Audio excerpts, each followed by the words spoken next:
Sige na. Iwan mo muna ako. Sige po, sir.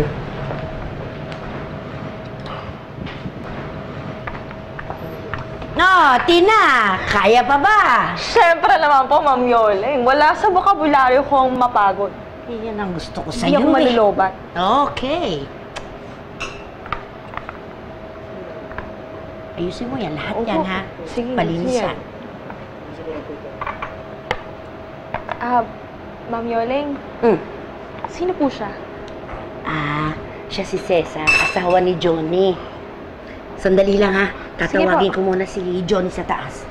Cesar, akitin ko muna si Johnny. Sige. Okay.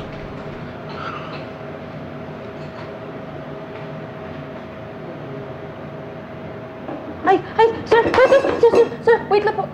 Sir, mag-ingat po kayo, baka matumba po eh. Ito na po. Ayan. Po. Tissue po. Tissue. Ayan.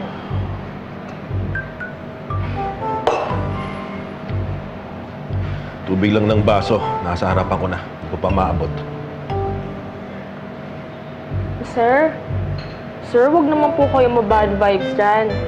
Alam niyo po kasi, may mga bagay talaga na sa una, mahirap talagang makuha. Yung mga paa niyo po yan, sigurado ko, maghintay lang po kayo. Ma-full charge din yan. Hintay na po kayo. Tamang panahon. Ang taas ng energy mo, ah. Naku, siyempre naman po, sir.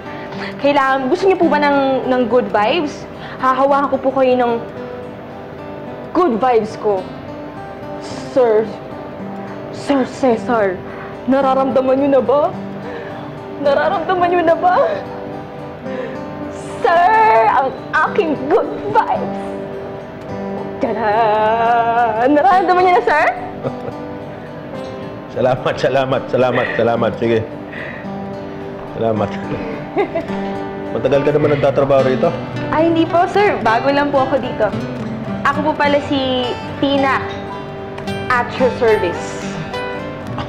May kailangan po ba kayo? Hello. Gusto niyo po ba ng tubig, ng inumin po? Ano po bang gusto niyo pagkain? May gusto po ba kayong klaseng luto? Maalat po ba yung salad? Gusto niyo po ng ulam? Hindi naman. Okay na. Okay. Sinusubukan ko lang. Kailangan niyo po ba ng tulong? Hindi na. Walang tissue. Hindi.